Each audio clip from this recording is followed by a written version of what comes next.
जब भी भारत के पड़ोस में कोई बड़ी हलचल होती है तो उसके असर सिर्फ सीमाओं तक सीमित नहीं रहते। सवाल उठते हैं, चर्चाएं तेज होती हैं। एक छोटे से गांव में मीरा नाम की एक सुंदर और दयालु लड़की रहती थी। एक दिन जंगल से गुजरते समय मीरा ने एक पेड़ पर बैठे घायल तोते को देखा और वो उसे अपने घर ले आई। मीरा ने तोते की मरहम पट्टी की और रोज उसकी देखभाल करने लगी। एक ऐसा देश जिसके ऊपर अब यह खतरा भी मंडरा रहा है कि अमेरिका कभी भी बड़ा हमला कर सकता है। लेकिन इस बार सवाल सिर्फ युद्ध का नहीं है। सवाल है ईरान के अस्तित्व, उसकी पहचान और उसके भविष्य का। ईरान पर बढ़ता अमेरिकी दबाव। आज ईरान उस दौर से गुजर रहा है जहां पाबंदियां सिर्फ सरकार को नहीं बल्कि आम जनता को तोड़ रही हैं। तेल बेचने पर रोक, बैंकिंग सिस्टम पर प्रतिबंध, डॉलर तक पहुंच बंद। इन सब का असर सीधा आम ईरानी की रसोई तक पहुंच चुका है। महंगाई आसमान छू रही है। मुद्रा की कीमत लगातार गिर रही है। नौकरियां खत्म हो रही हैं। और इसी बीच अमेरिका की तरफ से बार बार आने वाली धमकियां ईरान के लोगों के भीतर डर से ज्यादा गुस्सा पैदा कर रही हैं। सड़कों पर उबलता असंतोष। तेहरान की सड़कों से लेकर मशहद, इस्फहान और शिराज तक एक अजीब सी बेचैनी महसूस की जा सकती है। यह बेचैनी अचानक पैदा नहीं हुई। यह सालों से दबाई जा रही थी और अब फूटकर बाहर आ रही है। ईरान की जनता आज थकी हुई है। अंतर्राष्ट्रीय पाबंदियों से, बेरोजगारी से और उस सियासत से जो हर बार मजहब और राष्ट्र के नाम पर कुर्बानी मांगती रही। लेकिन बदले में लोगों को मिला डर, महंगाई और अनिश्चित भविष्य। महिलाओं पर पाबंदियां और गुस्से की आग। महिलाओं पर लगी सख्त पाबंदियों ने इस गुस्से को और तेज कर दिया। आज हालात यह हैं कि आम परिवारों के लिए 2 वक्त की रोटी भी चुनौती बनती जा रही है। विरोध अब किसी छोटे कानून तक सीमित नहीं है। अब गुस्से का केंद्र सीधा सत्ता के सबसे ऊंचे शिखर पर टिक गया है। अली खमनी और सिस्टम की दरार। ईरान की सड़कों पर एक नाम बार बार गूंजने लगा, अली खमनी। सुप्रीम लीडर जिनके नाम पर पूरा सिस्टम चलता रहा। लेकिन आज वही नाम सिस्टम की सबसे बड़ी कमजोरी बनता नजर आ रहा है।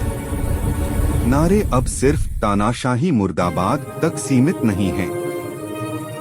अब नारे पहचान, सम्मान और भविष्य की मांग कर रहे हैं। युवा सवाल पूछ रहे हैं। ईरान का युवा वर्ग पूछ रहा है, जिस इस्लामी क्रांति का सपना दिखाया गया था वह आज कहां है? डिग्रियां हाथ में हैं, लेकिन नौकरियां क्यों नहीं? तेल और गैस से भरपूर देश की जनता रोजमर्रा की चीजों के लिए लाइन में क्यों खड़ी है?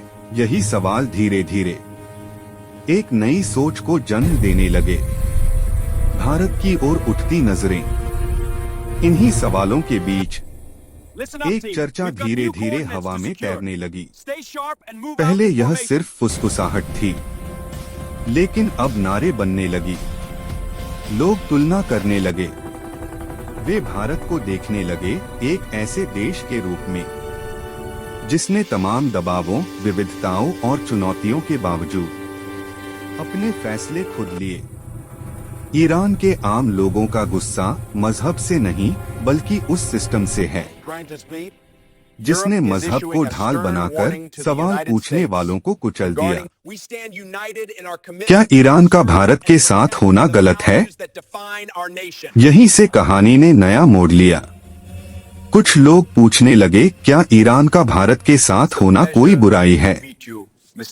कुछ इसे पूरे विलय के तौर पर देखने लगे, तो कुछ इसे गहरे राजनीतिक और सांस्कृतिक संघ के रूप में।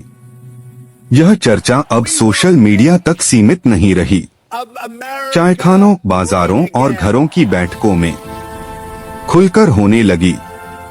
टूटी अर्थव्यवस्था, कमजोर मुद्रा, लोग कहने लगे ईरान अकेले अब वैश्विक दबाव नहीं झेल सकता। पश्चिमी पाबंदियों ने अर्थव्यवस्था की कमर तोड़ दी है। महंगाई कई गुना बढ़ चुकी है। मुद्रा की कीमत लगातार गिर रही है।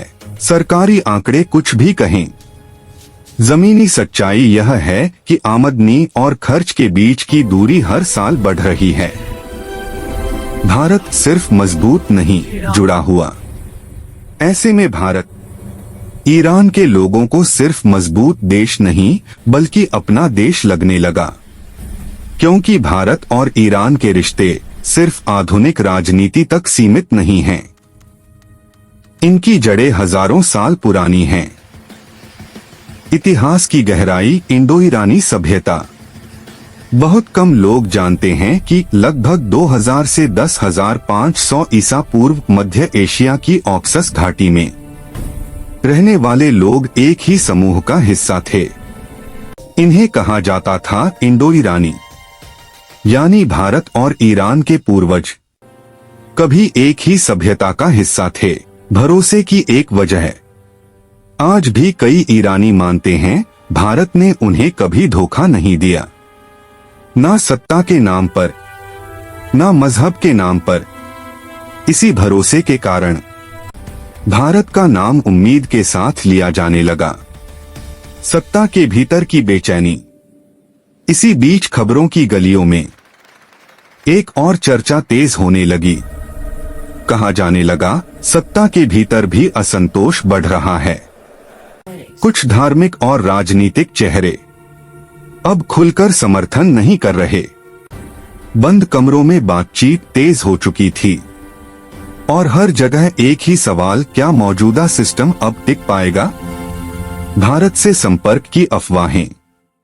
कुछ चर्चाओं में यहां तक कहा जाने लगा कि भारत से संपर्क साधने की कोशिशें हो रही हैं। सच्चाई क्या है यह कोई नहीं जानता, लेकिन इतिहास बताता है जब सत्ता कमजोर होती है तो हर विकल्प पर सोच शुरू हो जाती है। भीड़ में नई तुलना। सड़कों पर एक और चीज साफ दिखने लगी, भारत के नेतृत्व से तुलना। लोग कहने लगे जब देश मुश्किल में होता है तो लीडर सामने आता है, छुपता नहीं। यह भावना किसी विदेशी साजिश का हिस्सा नहीं थी, यह एक उम्मीद थी।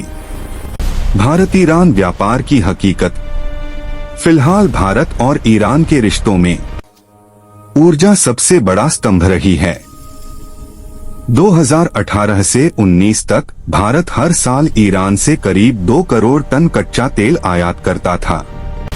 यह भारत की कुल जरूरत का लगभग 10% था। इसका मूल्य 13 से 15 अरब डॉलर के बीच। प्रतिबंधों के बाद भी रिश्ता टूटा नहीं।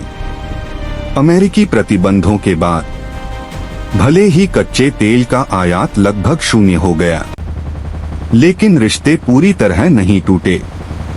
आज भी भारत ईरान के बीच 2 से 3 अरब डॉलर का गैर तेल व्यापार जारी है। क्या क्या व्यापार होता है? भारत से ईरान बासमती चावल, चाय, दवाइयाँ, इंजीनियरिंग सामान। ईरान से भारत ड्राई फ्रूट्स, रसायन, उर्वरक। एक दिलचस्प आंकड़ा, कुछ वर्षों में ईरान भारत के कुल बासमती निर्यात का करीब 25% खरीदार। अगर ईरान बदला तो एशिया बदलेगा। कोई आधिकारिक बयान नहीं, कोई जल्दबाजी नहीं, लेकिन कूटनीतिक हलकों में हलचल साफ महसूस की जा सकती है।